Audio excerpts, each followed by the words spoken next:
Hi, this is Trey Passer. Welcome to my film series review, Volume 12.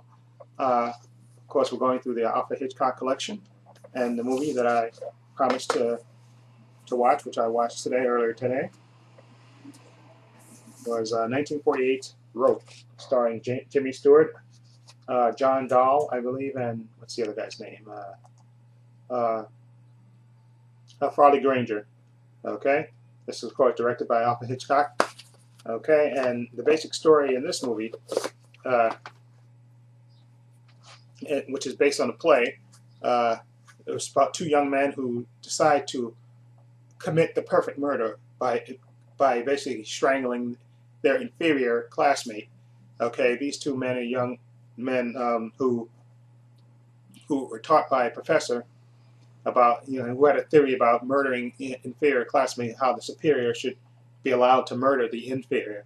Okay, and these two men, being arrogant enough, and they actually plan it, and and the great thing about this is that the way this movie opens is that you actually see the murder being committed. They actually physically, invite him over, and they actually strangle him. The movie opens with him being strangled, okay, and then put into a chest, and then these young men having a dinner party, okay, and while the body is literally in front of everybody, where they're serving drinks and hors d'oeuvres and stuff and food, while they're having a party and talking about it. And it's basically these men are, they invite the guy that they strangled, his inferior classmate, his parents over, and his aunt, and his father come over. They invite his fiancee. They invite the fiancee's ex-boyfriend, and they even invite the professor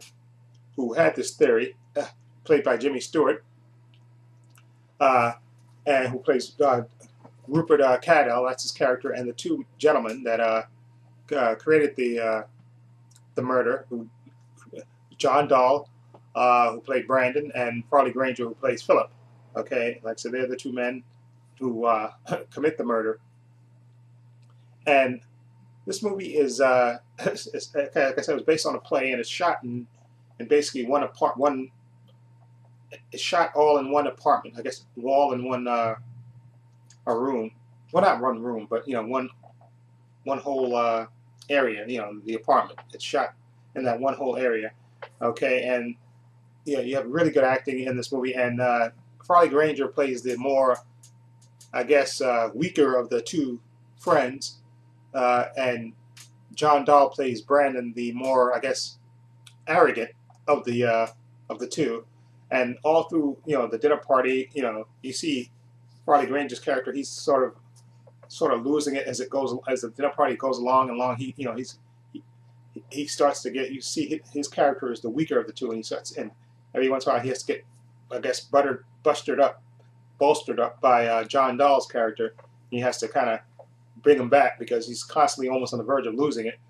Okay, and Jimmy Stewart is great as the professor because they invite him to the dinner party, and they actually discuss his theories about superior people murdering inferior people. And of course, this horrifies the other guests. They're thinking that but Jimmy Stewart's like he's a professor, and he's more of saying that as a theory.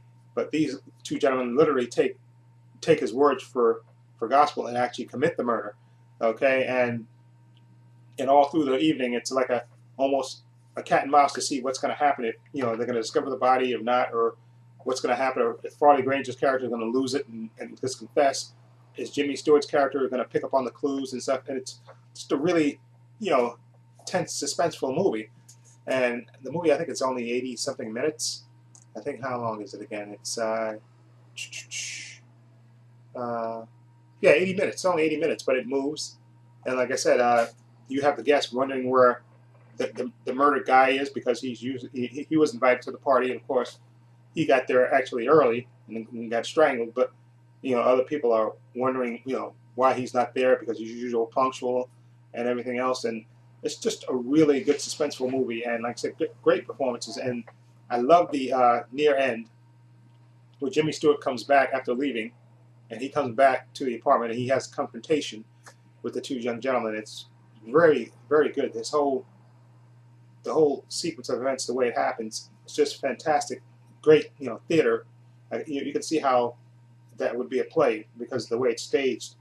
And when Jimmy Stewart basically lays into the two guys, it's just fantastic to watch. And you definitely highly recommend this movie. I would give Rope definitely an 8 out of 10. It's just fantastic, with the the whole murder being committed, sort of like Columbo in that way, that the murder gets committed first. You know who did it, and then you get these subtle clues, and you're wondering if people are going to figure it out and how they're going to figure it out. And it's just really good, totally worth watching. And I would definitely, like I said, I'd give it an 8 out of 10. Definitely, totally worth watching, and great performances by especially by, like I said, Farley Granger, or I think it plays Philip, the weaker of the two, who sort of subtly loses it all throughout the evening, and John Dowell, who's played Brandon, the arrogant one of the roommate, who's basically decided to hold a party there and invite everybody over. Basically while they're just the body's right there, literally underneath everybody's nose, and it's just fantastic to watch. And Jimmy Stewart, his usual good self, how he slowly but surely puts things together, and definitely totally worth watching. Again, an 8 out of 10 for me. Okay, so that's my review of Rope. Now, what's the next movie in the collection? Would be okay, good. Jimmy Stewart, Rear Window, which I haven't seen in a long time. There it is. Okay, I'll be reviewing that movie next week. Okay, I love Rear Window. Okay, Raymond Burr is in that as well, and Grace Kelly. Okay, if you've seen Rope, let me know what you think. Feel free to leave comments down below, and please, if you like this review, please hit the subscribe button down below. And this is Trey Pastor saying so long, and take care.